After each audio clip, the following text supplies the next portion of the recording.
May 15th, 1945. 0930 hours. Glucksburg Castle, 3 kilometers north of Finnsburg, Germany. The morning was clear and cool.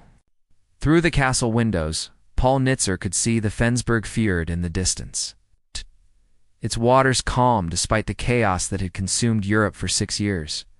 He sat across a wooden table from the man who had kept Nazi Germany's war machine running for 3 years, while Allied bombs rained down on every major industrial city in the Reich. Albert Speer was 40 years old, impeccably dressed in a tailored suit, despite being a prisoner of war. He sat with his hands folded on the table, his posture perfect, his expression composed, almost relaxed. There was no swagger, no defiance, just a quiet calculation behind his eyes. Nitze was 38. A former investment banker from Wall Street who had traded the world of high finance for government service when his mentor James Forstall called him to Washington in 1940. Now he was vice chairman of the United States Strategic Bombing Survey. He had one question that mattered more than all the others. But first, he needed Speer to trust him more, at least to believe that cooperation served his interests better than silence. The war in Europe had ended 8 days earlier. On May 7th, Germany had signed the instrument of unconditional surrender at Reims, France. Adolf Hitler was dead by his own hand in the bunker beneath Berlin.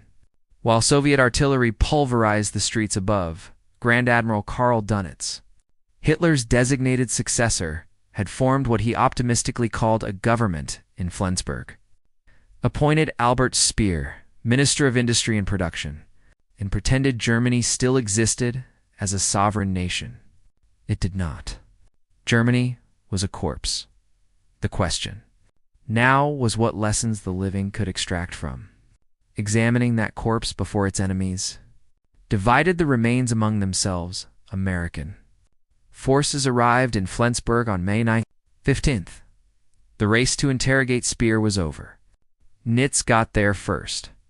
The United Nations War Crimes Commission wanted Speer in chains, tried alongside Göring and the other Nazi leaders. But Nitze needed him talking first. The Pacific War was still raging. American bombers were hitting Japanese cities with the same systematic fury they had unleashed on Germany. Tokyo had burned. Osaka had burned. Nagoya had burned. But nobody knew if it would work, if strategic bombing alone could force Japan to surrender without the nightmare of a ground invasion. Estimates for invading the Japanese home islands predicted 500,000. American casualties, perhaps more. Strategic bombing had to work. It had to force capitulation without American soldiers fighting through every city, every village, every mountain fortress that Japanese commanders would defend to the last man. But first, the Americans needed to understand what had actually worked against Germany. And only one man in the world could give the closest thing to a complete answer: Speer. Nitze had been chasing this interrogation for weeks. The United States Strategic Bombing Survey had been established in November 1944 by Secretary of War Henry Stimson, following a directive from President Franklin D. Roosevelt. Its mission was straightforward on paper: determine what effect strategic bombing had on Germany's ability to wage war. Document the successes and failures. Extract the lessons. Apply them in the Pacific. Nitze had assembled a formidable team. John Kenneth Galbraith, economist who would later become famous as a Harvard professor and best-selling author, sat beside him in the room at Glucksburg. George Ball, who would go on to serve as Undersecretary of State in the Kennedy and Johnson administrations, had spent months leading teams across Germany examining bombed factories, interviewing shell-shocked industrialists, and studying production records salvaged from facilities that Allied bombs had reduced to rubble. But Speer was the prize, the keystone that would make sense of all the other interviews. The documents, the bomb damage assessments. Speer had run the entire German war economy since February 1942, when he took over the Ministry of Armaments following the death of his predecessor Fritz Todd in an aircraft accident. For 3 years, Speer had controlled every factory, every supply chain, every labor allocation from the Atlantic coast to the gates of Moscow. If anyone knew whether strategic bombing had worked, whether it had crippled German production or merely inconvenienced it, whether the entire bloody, expensive campaign had been worth the cost in aircraft and aircrews, it was Speer. The problem was that Speer knew he was valuable. He had watched other Nazi leaders in the final weeks of the war. Some had committed suicide like Hitler and Goebbels. Some had fled and were being hunted like animals. Others had been captured and were already being prepared for trial. Speer had calculated his odds carefully. His name was not as infamous as Gring's or Himmler's. He had not given speeches calling for extermination. He had not run concentration camps. He was the technocrat, the architect, the production genius who had kept Germany fighting years longer than anyone thought possible. If he played this correctly, he made himself indispensable to the Americans. If he told them what they wanted to know about strategic bombing, maybe they would protect him from the hangman's noose. Maybe they would tell the prosecutors at Nuremberg that Speer had been cooperative, that he had been different from the others, that he had helped the Allied cause by explaining what had worked and what had not. It was a calculated risk, but Speer was a man who understood calculations. He had already decided his strategy before Nitze asked the first question. Full cooperation. Total transparency. He would tell the Americans everything they wanted to know about German war production, about the effects of strategic bombing, about Hitler's final days, about the collapse of the Reich's economy, everything except the one subject that could get him hanged, his knowledge of and complicity in the Holocaust. That topic was forbidden territory. Speer would insist he had been too busy with production to know the full scope of what was happening in the camps. He would claim ignorance, accepting responsibility for Germany's defeat in the abstract. It was a tightrope to walk, but Speer believed he could walk it. Nitze understood this calculation. Immediately, Nitze could see it in the way Speer leaned forward slightly when questions touched on technical matters, production figures, logistics, bombing effectiveness. He could see how Speer's expression closed down, like a vault door slamming shut. Whenever the conversation approached moral questions, Nitze made a tactical decision. He would ask about factories, not atrocities. About production numbers, not slave labor. About bomb damage to industrial plants, not extermination camps. Get the information the survey needed. Leave the war crimes questions for the prosecutors at Nuremberg, who would interrogate Speer in a courtroom with judges, evidence, and penalties. Nitze's job was narrower and more immediate, to determine what strategic bombing had actually accomplished, and to use that knowledge to end the war in the Pacific before more Americans died, for 7 days. From May 15th through May 21st, Nitze and his team questioned Speer for 5 hours each day, sometimes extending into the evening when he was particularly forthcoming. Each morning, Speer arrived at the interrogation room in the same well-tailored suit, pleasant, cooperative, occasionally offering insights and documents the Americans had not even thought to request. He walked them through what he called bombing high school, the education of conquerors and how a nation survives, and ultimately fails to survive under total air war. Speer began with the production statistics, the numbers that had made him famous within the Nazi hierarchy as the miracle worker who kept the war machine running. When he took over the armaments ministry in February 1942, Germany was producing roughly 15,000 aircraft per year. By 1944, production had reached 39,807. Tank and self-propelled gun output had risen from about 4,900 in 1941 to nearly 27,000 in 1,944. Ammunition production had more than doubled. Artillery pieces, submarines, trucks, small arms all showed similar dramatic increases. The armaments miracle, they called it. Speer's organizational genius had supposedly kept Germany in the war years longer than economic fundamentals made possible. Nitze listened to the figures with intense concentration, taking careful notes. The numbers were impressive.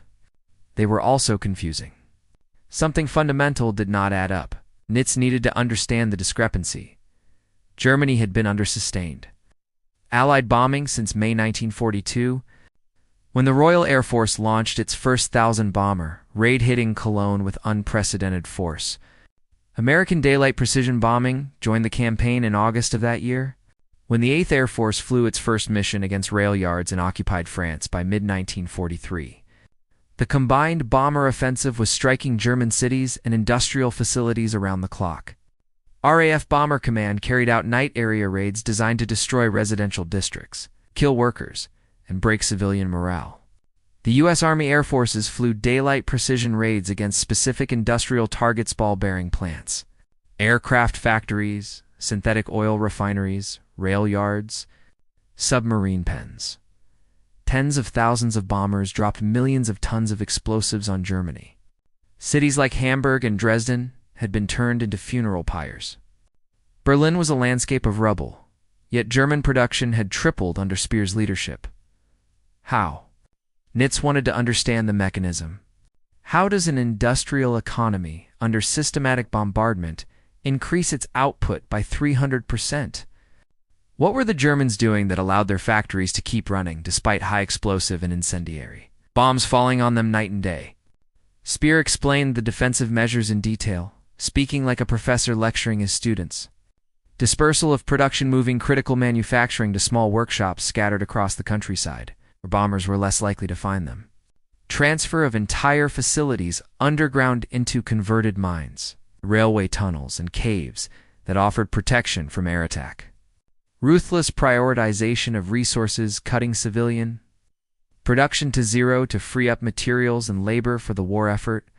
Redundancy in supply chains, ensuring that if one factory was destroyed, others could increase output to compensate. Improved industrial processes developed by engineers working under the pressure of constant bombing, streamlined designs for aircraft and tanks to reduce parts, simplify assembly, and speed production. Exploitation of forced labor from occupied territories, millions of men and women brought to Germany against their will to replace workers. Conscripted into the Wehrmacht, Speer made it all sound almost reasonable. Clinical, a problem of logistics and management solved through administrative competence and organizational innovation. He spoke about production lines and labor allocation the way a man might discuss optimizing a factory's efficiency in peacetime. There was no mention of the conditions those forced laborers endured: the starvation, the beatings, the deaths in the factories, and camps. Only numbers on charts showing output increases. Then Speer mentioned something that made Nitze stop writing and look up from his notes. A date, May 12, 1944. Speer said he would never forget it. On that day, 935 American heavy bombers from the 8th Air Force struck Germany's synthetic oil production facilities in Central and Eastern Germany, the largest concentrated attack on petroleum infrastructure. Up to that point in the war, the primary target was the Luna synthetic oil plant near Merseburg, Germany's single largest producer of aviation gasoline. Other major facilities at Plitz near Stettin, BRX, in occupied Czechoslovakia, Lekomor, Zeitz, and Lutzkendorf also took heavy damage. Speer said that attack changed everything. Until May 12th, Germany had managed to replace or exceed most of its losses. Factories destroyed one month seemed to reappear the next, rebuilt or relocated, production charts still climbing upward. After May 12th, everything began to collapse. The armaments miracle was over. The war was effectively lost, though it would take another 11 months of fighting and hundreds of thousands more deaths before Germany surrendered. Nitze made careful notes. This was the insight he had come to find: not tanks, not aircraft, not ball bearings. Oil, fuel, the lifeblood of modern war. The substance that made every weapon system mobile and every engine more than a lump of steel. Speer continued, his voice quieter now. After the May attacks on synthetic oil production, Germany's output of fuel fell off a cliff. In April 1944, the Reich had produced 316,000 tons of aviation, gasoline, and other petroleum products. By July, output had dropped to 107,000 tons. By September, it had collapsed to less than 50,000 tons. The attacks continued. American heavy bombers returned to the synthetic oil plants again and again. Whenever German workers repaired the damage and restarted production, more bombers arrived. The refineries became the most heavily defended targets in Germany, with anti-aircraft guns, protected by fighter squadrons diverted from other fronts. Nothing helped. The Americans kept coming. By December 1944, German fuel production was what Speer called catastrophic. The Luftwaffe could barely fly.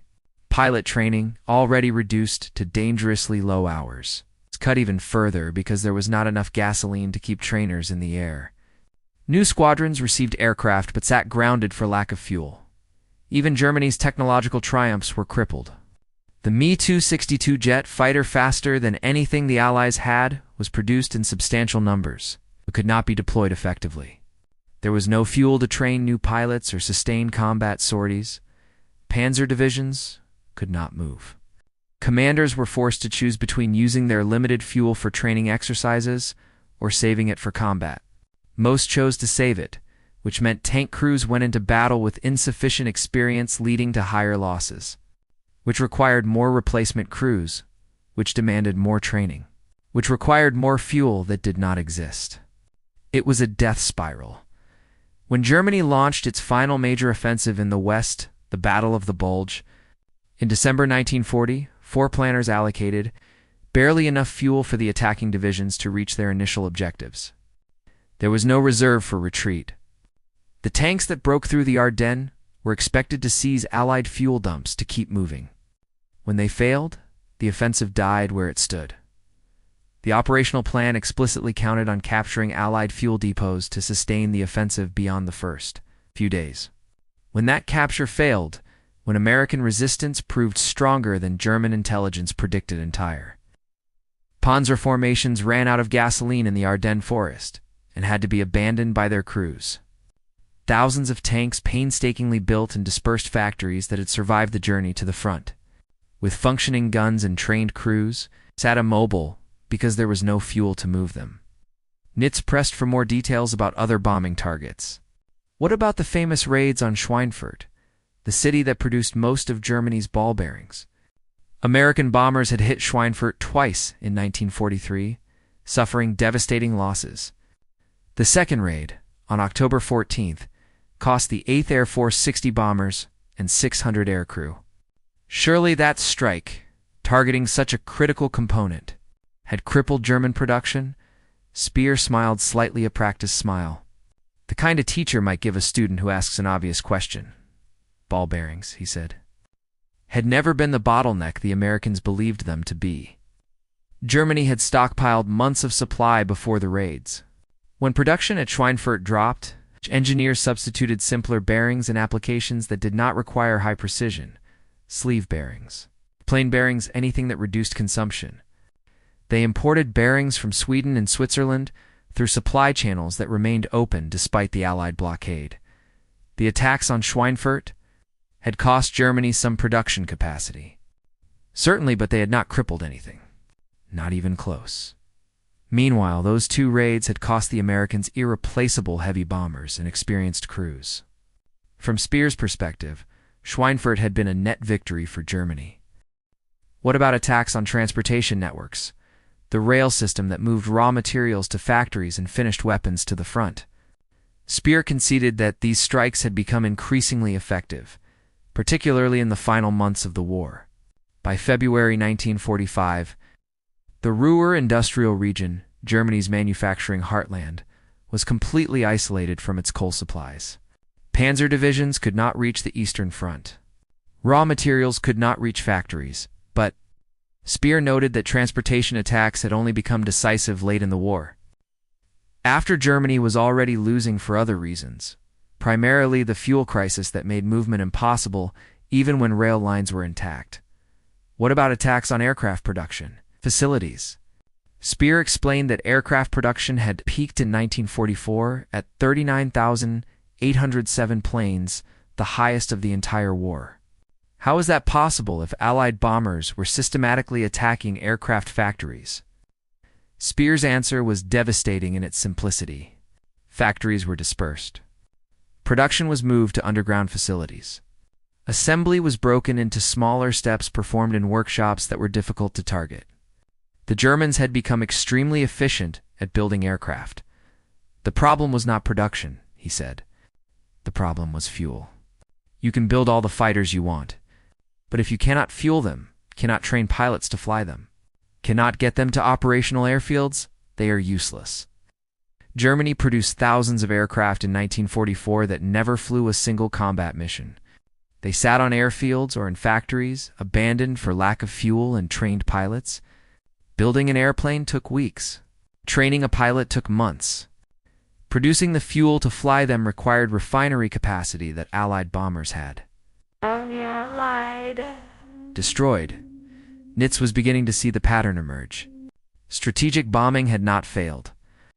It had succeeded, but only where it targeted the one thing Germany could not replace, could not substitute, could not work around: oil. Everything else Speer had found solutions for. Factories could be moved or rebuilt. Equipment could be repaired. Workers could be replaced with forced labor from occupied territories. Production processes could be streamlined and simplified, but oil was finite. Germany had virtually no natural petroleum reserves. The Reich depended entirely on synthetic fuel plants that converted coal into gasoline and diesel. Through complex chemical processes, when those plants were destroyed, there was no alternative. Romania had provided crude oil from the Ploiesti fields until Soviet forces overran the country in August 1944.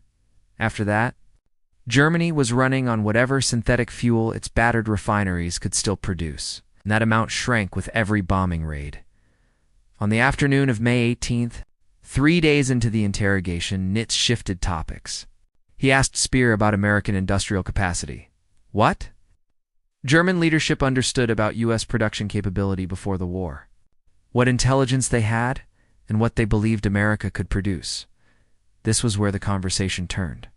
This was where Nitze began to understand something that went beyond bombing, effectiveness, something fundamental about why Germany had lost and why America had won. Speer paused before answering, choosing his words carefully. Speer said that in the early years of the war, from 1939 through 1941, Hitler and the German High Command did not take American industrial capacity seriously. They viewed America as weak, divided, isolationist. Still suffering economically from the Great Depression, when President Franklin Roosevelt announced in May 1940 that America would produce 60,000 aircraft in 1942 and 125,000 in 1943. Along with 120,000 tanks in the same period, German military advisors dismissed the figures as propaganda. Impossible numbers, they said. Ridiculous American boasting meant to intimidate Germany and reassure Britain. Hitler agreed. He believed the numbers were fantasy, the desperate lies of a weak nation trying to appear strong. The numbers were not fantasy. They were underestimates. By the time Speer took over the armaments ministry in February 1942, intelligence reports reaching Berlin suggested American production was far beyond anything Germany could match. Speer requested detailed analysis. What were the Americans actually producing? How much? How quickly could Germany match these rates? The answers were staggering and terrifying. In 1941, the United States had produced approximately 19,000 combat aircraft. In 1942, it's roughly 48,000. In 1943, approximately 86,000. By 1944, about 96,000. And these were combat aircraft only, not including trainers. Transports, or other non-combat type. Speer stopped speaking for a moment. Nitze waited, sensing that something important was coming. Then Speer said the words that Nitze would remember for the rest of his life. He said that when he finally saw the complete American production statistics in late 1943, he understood with absolute certainty that Germany had already lost the war, not because of any battle or campaign, not because of German strategic errors or tactical failures, but because Germany's industrial capacity was eclipsed by overwhelming American material superiority. There was no scenario, no possible strategy, no wonder weapon, no tactical brilliance that could overcome such a massive, Disparity in production. The war was over. Germany would keep fighting because surrender was unthinkable land, because Hitler refused to accept reality, but the outcome had already been determined by numbers that could not be changed. Nitze asked for more specifics. Speer Provided them in detail, speaking with the precision of an accountant reciting a balance sheet. Total American aircraft production from 1941 to 1945 exceeded 300,000 planes. Germany produced approximately 119,000. American tank and self-propelled gun production exceeded 88,000. Germany produced approximately 49,000. The United States built roughly 2,700 major naval vessels, including aircraft carriers, battleships, cruisers, destroyers, and submarines. Germany built fewer than 100 major surface warships, but it was not just the absolute quantity that mattered, though that alone was decisive. It was the speed, the rate of production. It's a staggering pace at which American factories turned out finished weapons. American shipyards were producing Liberty ships 10,000-ton cargo vessels faster than German submarines could sink them. In 1942 and 1943, German U-boats were sinking Allied merchant vessels at rates that should have strangled Britain's supply lines. Yet American shipyards were building replacement vessels faster than the U-boats could destroy them. By autumn 1943, all Allied shipping losses since the start of the war in 1939 had been replaced. The Atlantic was no longer a graveyard for Allied shipping. It had become a highway for American production flowing to Europe. Ford Motor Company's Willow Run plant in Michigan produced B-24 Liberator heavy bombers at a rate of one complete aircraft every 63 minutes, one bomber, with more than 1.5 million individual parts. not rolling off an assembly line every hour, 24 hours per day. A single factory was producing the most complex weapon system in the American arsenal, with the same efficiency. Ford had once applied to automobiles. Germany had nothing comparable. German aircraft production still relied on skilled craftsmen carefully, assembling components with attention to quality. American production was based on mass manufacturing principles, interchangeable parts, assembly line techniques perfected in the automotive industry. When American automobile companies converted to war production, they brought that expertise with them. Chrysler made aircraft fuselages. General Motors produced airplane engines, guns, trucks, and tanks. Packard built Rolls-Royce engines for the British Royal Air Force. Ford made everything from jeeps to bombers. Speer said he had tried to reorganize German industry along American mass production principles.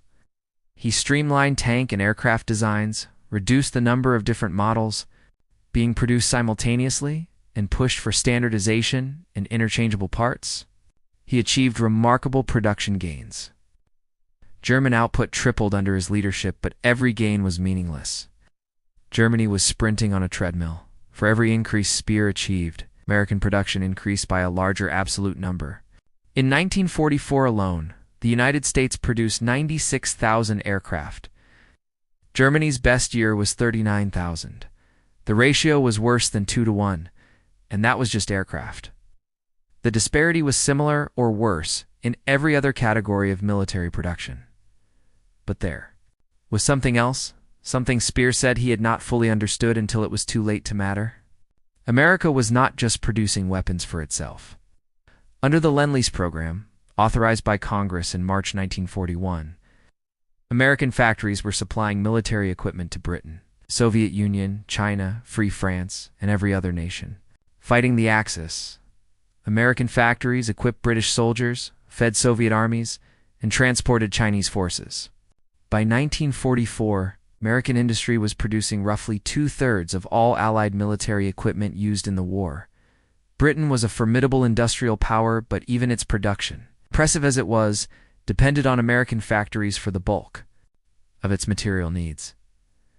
The Soviet Union had relocated entire factories east of the Ural Mountains, beyond the range of German bombers, and was producing enormous quantities of T-34 tanks and Il-2 Sturmovik ground attack aircraft.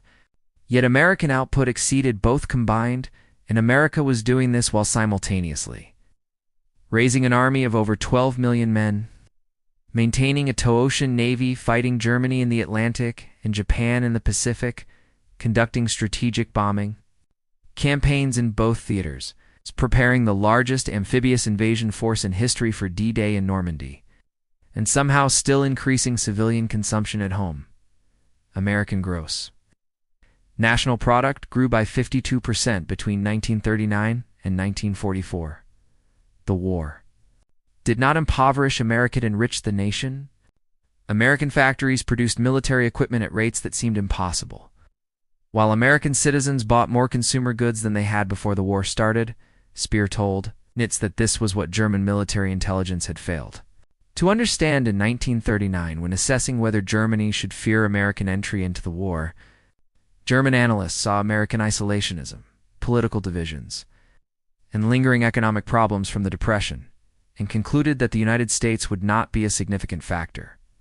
Even after Pearl Harbor, when Hitler declared war on America in December 1941, German leadership believed the Japanese would keep American attention focused on the Pacific. They were wrong.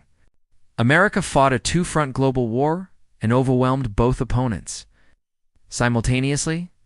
Nitze asked, when German leadership realized the true scale of American production capacity? Speer said it became undeniable by mid-1943. That was when the tide turned everywhere at once. In the Atlantic, German U-boats were being sunk faster than they could be built. Submarine construction had been a priority, but American destroyers and aircraft, equipped with new radar and sonar technology, hunted the U-boats relentlessly, while American shipyards replaced every sunk merchant vessel with two new ones. On the Eastern Front, the Soviet Union used American trucks, aircraft, and supplies delivered through Murmansk and Persia to sustain offensives that pushed German forces steadily westward in North Africa. American forces had landed in Operation Torch with overwhelming material superiority, and German and Italian forces were being compressed between American armies advancing from the west and British armies from the east. In the Pacific, American carrier production meant Japan faced a foe that grew stronger with every passing month.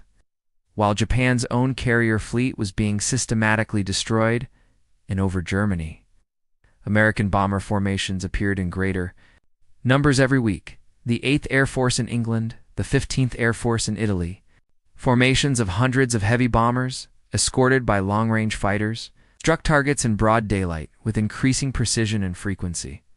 The Luftwaffe tried desperately to stop them. German fighter production was high. Pilots were initially skilled. New aircraft types like the Me-262 jet fighter showed technological superiority over anything the Allies flew, but there was not enough fuel to fly them in adequate numbers. And even when fuel was available, the sheer weight of American numbers was overwhelming. For every German fighter shot down, the Americans replaced it with multiple new aircraft. German pilot losses could not be replaced. Training required fuel that no longer existed. By 1945, Luftwaffe squadrons were sending up pilots with less than 50 hours of flight time to face American and British veterans with hundreds of hours of combat experience. The engagements were not battles, they were massacres. Speer said there was a moment in late 1943 when he considered approaching Hitler with the truth that Germany could not win, that American production had made victory mathematically impossible, and that the war should be ended through negotiation while Germany still had leverage, while German forces still held territory before the Reich was completely destroyed. But Speer did not have the courage to speak those words. Hitler still believed in wonder weapons and secret projects that would reverse Germany's fortunes: the V-1 flying bomb, the V-2 ballistic missile, advanced jet fighters, new submarine designs. Speer knew none of these weapons would matter. You cannot win a war with technological advantages when the enemy is producing conventional weapons at 10 times your rate. And so he kept that knowledge to himself and kept the factories running. Men kept dying for a cause that was already lost. On May 20th, Nitze asked Speer about Hitler's Nero Decree, the scorched earth order from March 1945. With defeat inevitable, Hitler had ordered the destruction of all industrial facilities, transportation, networks, infrastructure, utilities, anything that might be valuable to the advancing Allied armies. Germany itself was to be destroyed, rather than allowed to fall intact into enemy hands. Speer said he had disobeyed the order. He claimed he had transferred his loyalty from Hitler to the German people and the future of the German nation. Implementation of the decree ensured that critical factories and bridges were preserved, and tried to protect what remained of German industrial capacity for post-war reconstruction. It was a good story. It made Speer sound like a humanitarian who had broken with Hitler at the end. Whether it was entirely true was debatable, but it would help Speer at his trial. It allowed him to present himself as the Nazi who had tried to limit destruction, who thought about Germany's future, and who was different from the fanatical nihilists around Hitler, those who wanted to drag Germany down with them. On the morning of May 21st, Nitze received a message from his military liaison officer. The Americans were planning to arrest Speer and the other members of the Flensburg government on May 23rd. They would be handed over to Allied authorities for war crimes prosecution. If Nitze had any remaining questions, he had less than 2 days. He asked Speer to describe Hitler's final days in the Berlin bunker. Speer provided the details. He had visited Hitler on April 23, 1945, one of the last people to see the Führer alive. Speer described a broken man, physically deteriorating, trembling, ranting about betrayals, issuing impossible orders to armies that no longer existed, convinced that willpower alone could still achieve victory.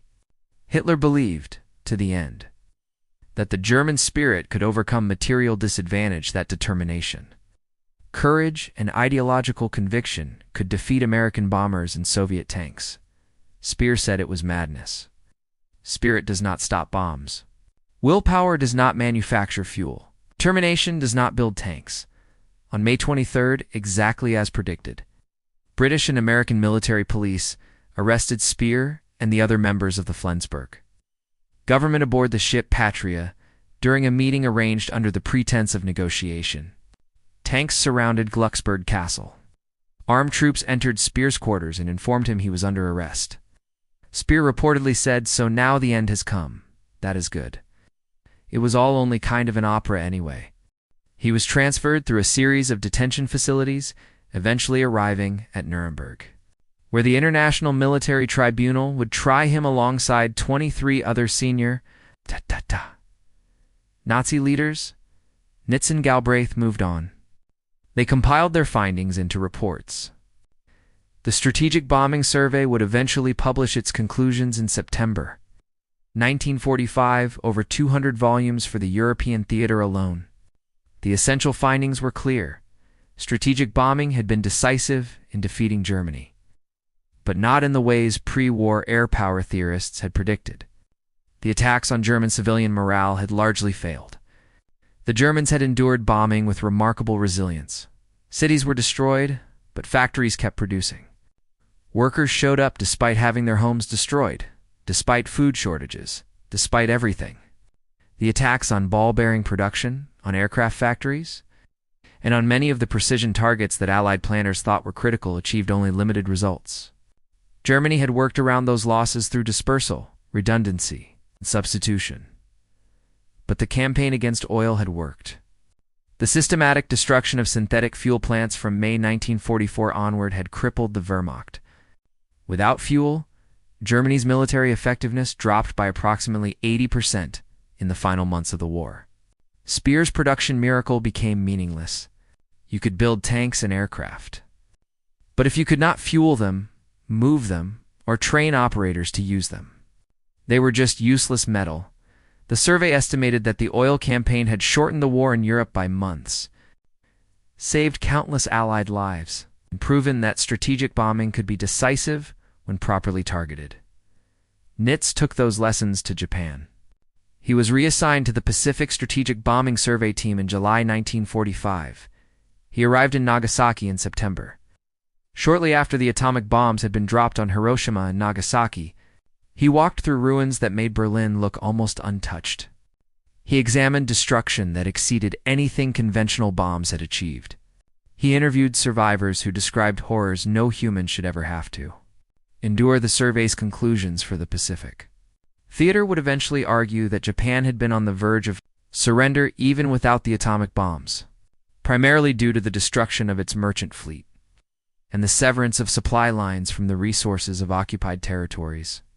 Just as Germany had collapsed without fuel, Japan was collapsing without the raw materials its industries needed. The mechanism was different, but the principle was identical. Modern industrialized warfare cannot be sustained without resources, and an enemy with overwhelming naval and air superiority can cut off those resources. The interrogation of Speer shaped American defense policy for decades. Nitze would serve in nearly every presidential administration from Truman through Reagan.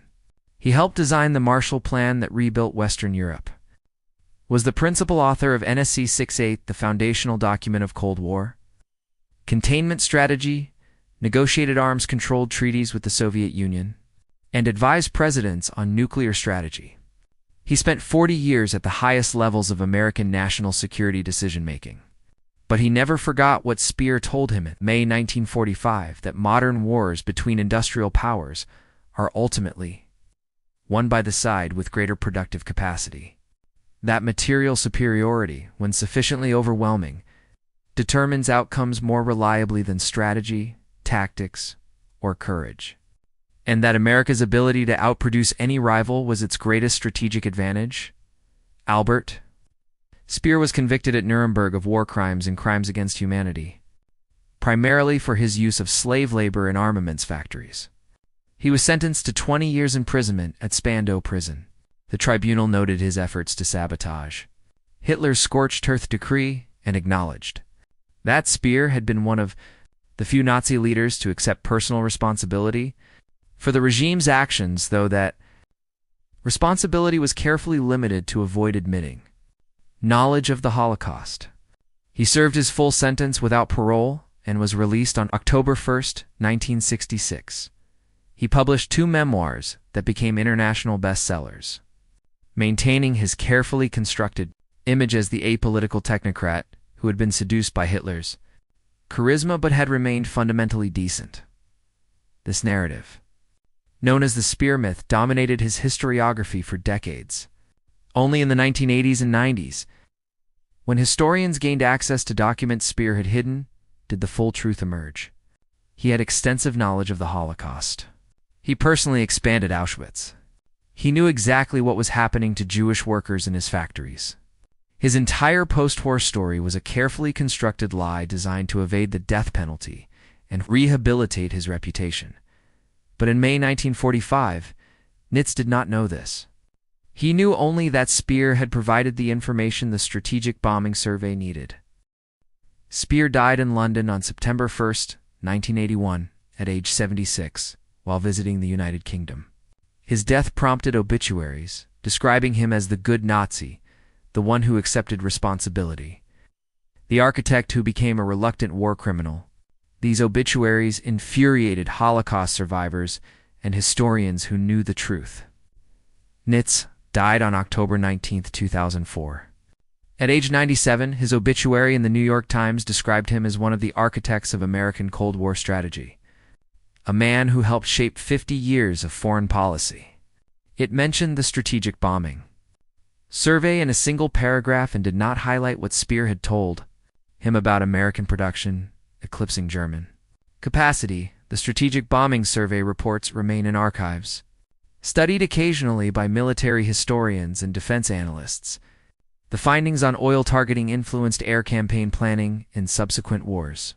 Though commanders often ignored the lessons about what does not work, the Vietnam War saw American bombers repeat many of the same mistakes that had limited effectiveness in World War II, targeting infrastructure and civilian morale rather than focusing on resources that could not be replaced. The Gulf War in 1991 returned to the principles identified by the Strategic Bombing Survey, with planners targeting Iraqi oil production, electrical generation, and transportation networks while avoiding indiscriminate city bombing. The campaign succeeded in its objectives, and military historians credited careful study of the survey's findings. Modern strategic analysts still debate what defeated Germany: Soviet manpower grinding down the Wehrmacht on the Eastern Front, Allied strategic bombing destroying German infrastructure, Hitler's strategic blunders. The cracking of German codes providing critical intelligence. Every factor contributed. But Speer told Nitze the answer in May 1945. Germany lost because American production exceeded German production by ratios that made defeat inevitable, roughly 2-to-1 in aircraft, nearly 2-to-1 in tanks, 10-to-1 or more in naval vessels, overwhelming superiority in trucks, artillery, ammunition, in every other category of military equipment. There was nothing Germany could do to match that output. The Ruhr industrial region was Europe's manufacturing heartland. German engineering was world-class. German workers were skilled and disciplined. German scientists developed jet fighters, ballistic missiles, and nearly achieved nuclear fission. None of it mattered when facing an opponent who could produce 5 fighters for every one Germany built, replace every sunk cargo ship with 2 more, and land 1 million soldiers on a hostile beach with complete logistical support, because the industrial base could supply them indefinitely. This was the revelation that Paul Nitze carried from Glucksburg Castle in May 1945. Not just that strategic bombing worked when it targeted oil, tactically important, but that strategically. The larger lesson was about industrial capacity as the foundation of military power in modern warfare. America had demonstrated a form of economic power that no rival could match without fundamentally transforming their entire economic system. The Soviet Union understood this lesson. Stalin's post-war industrial buildup was designed explicitly to match American productive capacity. The nuclear arms race was partly driven by this understanding. If you could not match American conventional production, develop weapons that offset numerical disadvantages. Soviet industrial expansion in the 1950s and 60s aimed to create a sustained, productive base capable of supporting conflict with the United States. It failed. The Soviet economy collapsed in 1991. Unable to match American military spending while maintaining civilian living standards, China learned a different lesson from studying World War II production statistics. Instead of attempting to outproduce America through communist central planning, China integrated itself into global trade networks, attracted foreign investment, and built manufacturing capacity by becoming the world's factory. It then used economic growth to fund military modernization. By 2020, Chinese industrial output exceeded American production in many categories. Whether this translates to military advantage in any future conflict remains uncertain. But Chinese strategists studied the Strategic Bombing Survey and understood what, Speer told Nitze, wars between industrial powers are won by the side that sustains production longer, replaces losses faster, and brings overwhelming material advantage to bear. The core findings of the Strategic Bombing Survey remain relevant. Target resources that cannot be replaced. Understand that civilian morale is far more resilient than pre-war theorists believed. Recognize that industrial dispersal and redundancy can overcome even heavy bombing. But modern warfare is ultimately a contest of industrial capacity. The side with more factories, more resources, more workers, and superior production systems wins if other factors are roughly equal. This was what Nitze learned from 7 days of interrogation in May 1945. Germany could not win because America's material superiority was mathematically insurmountable. Speer had known this since late 1943. He kept producing anyway because stopping meant immediate collapse. But he knew him when he told Nitze that knowledge shaped for decades of American defense policy. If you found this story compelling, please like this video. It helps others discover these important chapters of World War II history. Subscribe to stay connected with untold stories from the war, each revealing something about how the modern world was shaped. Leave a comment below telling us where you are watching from. And students from every continent, thank you for watching and helping keep these stories alive.